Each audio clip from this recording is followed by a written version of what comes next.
兄弟们，你们好！一个曾经在我们心中封神的品牌，一个代表着诗和远方的图腾，就这么轰然倒塌，成了一滴时代的眼泪。没错，我说的就是吉普，那个曾经用一句不是所有吉普都叫 Jeep 点燃了无数男人心中越野梦的硬汉。他的国产故事前几天被长沙法院的一纸裁定画上了一个冰冷的句号。广汽菲克，也就是负责在中国生产 Jeep 的公司正式破产了。这感觉就像你少年时崇拜的英雄，在你面前慢慢老去，最后悄然离场，连一声像样的告别都没有。你看啊，账面上还剩那么点资产，大概30几亿吧，但屁股后面却跟着80多亿的巨额债务，就算把家底全卖了，也才值个10几亿，连还债的零头都不够。这哪是破产啊，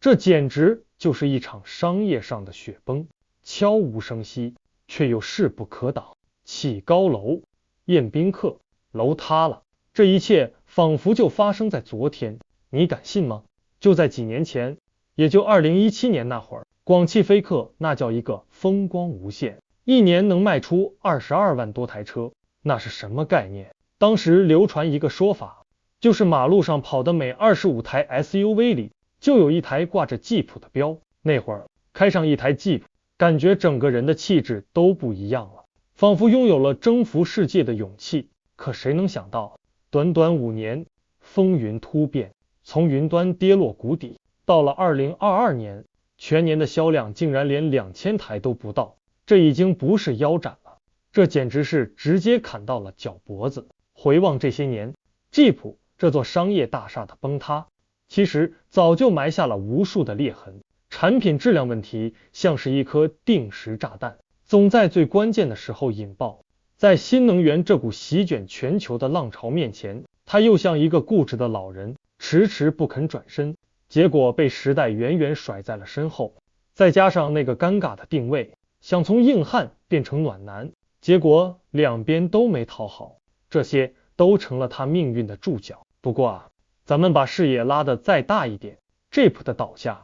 其实不只是他一个人的悲剧，它更像是所有合资车企，特别是那些曾经躺在功劳簿上睡大觉的杨师傅们，在中国这个全球最卷的市场上所面临的集体困境的一个缩影。咱们自己的国产品牌像一头头苏醒的雄狮，正在用实力告诉全世界，时代真的变了。说起广汽菲克这个名字，可能很多人听着都觉得陌生，但一提到 Jeep， 那真是无人不知，无人不晓。这事儿得从头说起。最早啊，是广汽集团和意大利的汽车巨头菲亚特，在2010年搞了个合资公司，叫广汽菲亚特。但说实话，一开始没掀起多大浪花，真正的转折点在2015年。菲亚特和另一个美国汽车大佬克莱斯勒在全球范围内联姻了，于是咱们国内的广汽菲亚特也跟着改名，变成了广汽菲克。这一下才算是把 Jeep 这个王牌给请了进来，也正是这个王牌亲手把他送上了巅峰。 Jeep 这个品牌那历史可就久远了，它诞生在硝烟弥漫的1941年，是二战时期美军的座驾，天生就带着一股子硬核可靠的军工血统。后来战争结束，他才从战场走向了咱们的日常生活。早在2007年 Jeep 就以进口车的身份来过中国，带来了像大切诺基、指挥官这些经典车型。当时那句广告词简直是洗脑神句，一下子就把 Jeep 的形象和普通的吉普车给区分开来，树立起了一种我才是正统的王者风范，把国内消费者的心拿捏得死死的。那个时候 Jeep 在国内车圈的地位有多高呢？这么说吧，就连咱们现在国产硬派越野的领军人物长城汽车的魏建军董事长，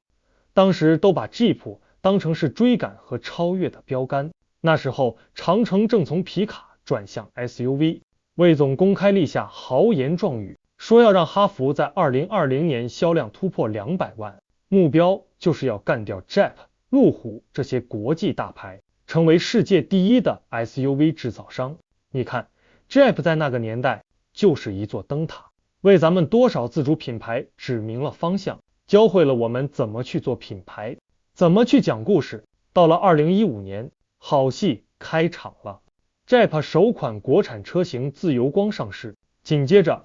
小1号的自由侠和更主流的指南者也陆续登场。这3版辅下去，广汽菲克就像一个精明的棋手，精准的在 SUV 市场从大到小，从高到低布下了3颗重要的棋子，实现了完美的市场卡位。那段日子真的是他最高光的时刻，走在路上能见度极高。2016年销量就像坐上了火箭，一年暴涨了 260%， 接近18万辆。到了2017年更是势不可挡，冲破了22万辆大关，达到了品牌生涯的珠穆朗玛峰。但也就是在这个最辉煌的顶点，危机悄然而至。咱们之前聊过很多车企的故事，2017年、2018年这个时间点是一个特别微妙的十字路口，新能源的火苗已经开始燃烧，很多有远见的品牌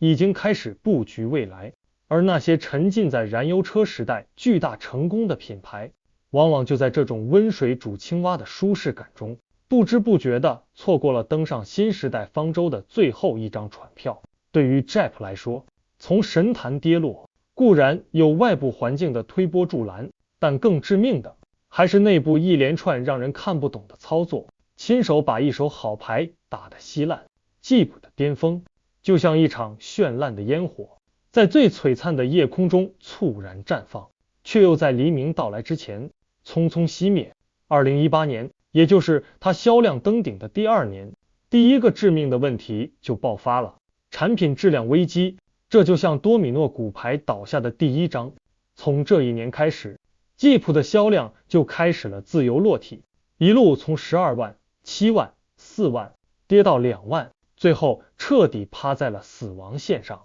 当时央视的315晚会像一把利剑，直指吉普自由光的烧机油问题。那个 2.4 升的虎鲨发动机100公里消耗的机油量竟然能高达 1.5 升，这哪里是烧汽油啊，这简直是在烧人民币呀！更要命的是什么？是车企那种傲慢和拖沓的处理方式。问题扑出来，他们硬是拖了2年才开始召回，期间给出的解决方案竟然是让车主们自己添加机油。这波操作直接把车主们给整笑了，大家都在网上嘲讽，说买 Jeep 不是买车，是买发动机送机油。我听说那段时间在车质网这种汽车投诉平台上，关于 Jeep 的投诉量一度是行业平均水平的3倍，这不就是把消费者当傻子，亲手把自己的信誉推向深渊吗？消费者的心就是这么一点点被伤透的。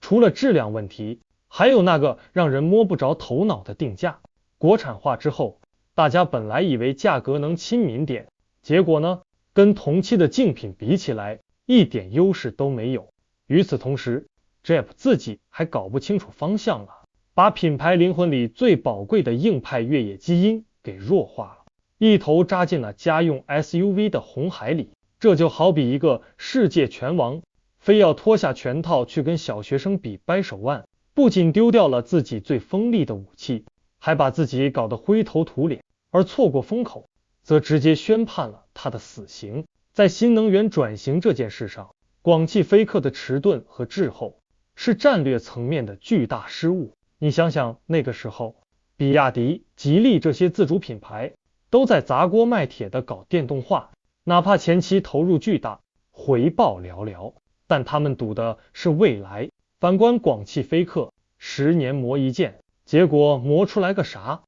也没有。直到2021年才匆匆忙忙推出了一个指挥官的插电混动版，那玩意儿更像是一个为了应付政策而赶工出来的半成品，续航虚标，充电不兼容，各种问题层出不穷，全年销量连100台都不到，这哪是转型啊，这简直是自杀式冲锋。最后给这个垂死的企业送上致命一击的是内部的矛盾。2022年初，外方股东 Stellantis 集团，也就是那个由菲亚特克莱斯勒和法国 PSA 合并而成的超级巨头，单方面就宣布说要把合资公司的股份从 50% 提高到 75%。结果呢，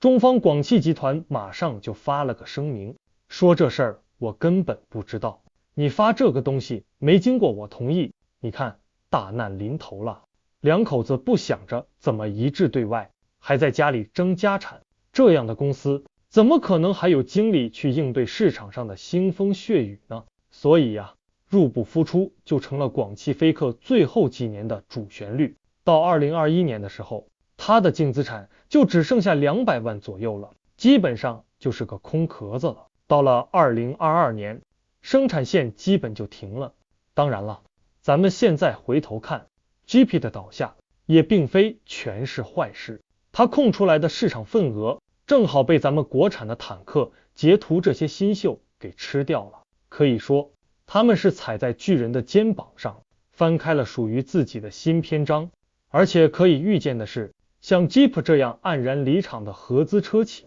它不是第一个，也绝不会是最后一个。广汽菲克的破产真的不是一个孤立的案例，它就像一面镜子，照出了所有合资车企在这个新时代里所面临的集体转型困境。在中国汽车工业这本厚重的历史书里，合资车企曾经是无比辉煌的一章。那时候咱们的工业基础还比较薄弱，特别是发动机、变速箱这些核心技术跟国外差距很大。没办法，咱们只能拿出咱们最宝贵的市场去换取他们的技术，这就是所谓的市场换技术策略。像上汽大众、北京吉普、广汽本田都是那个时代的产物。说白了，那段时期就像一场交易，咱们的诉求是借助外方的技术和成熟车型，快速建立起自己的现代化汽车工业，实现从0到1的突破。而外方的目的也很简单，就是用他们的技术和品牌敲开中国这个潜力无限的巨大市场的大门。平心而论，在那段蜜月期里，双方都得到了自己想要的东西，但这也埋下了一些隐患。比如咱们自己的自主品牌，在很长一段时间里都很难真正站起来挑大梁，市场上的蛋糕大部分都被这些洋师傅们给分走了，咱们只能在一旁干着急。后来的故事大家都知道了，大概从2019年开始，中国车企敏锐地抓住了新能源和智能化这两股史诗级的浪潮，上演了一场让全世界都目瞪口呆的弯道超车。你看数据就知道了，主流合资品牌的市场份额从2020年的超过一半一路下滑，到现在连30%都保不住了。与此相对应的，就是一个又一个我们曾经耳熟能详的合资车型停产，一个个曾经繁忙的工厂关闭，像铃木、菲亚特、雷诺这些品牌已经彻底卷铺盖走人了。还有很多2、3线的合资品牌也在苦苦挣扎，不断收缩。当然，这些合资品牌也不是坐以待毙，他们也在想办法自救。最直接的方式是什么呢？就是打不过就加入，反过来投向咱们国产车企的怀抱。比如去年，德国大众花了7亿美元入股了咱们的小鹏汽车， Stellantis 集团，也就是 Jeep 的那个大老板，也花了15亿欧元投资了领跑汽车。这说明什么？说明以前的老师现在要反过来向学生学习了，他们渴望用我们的技术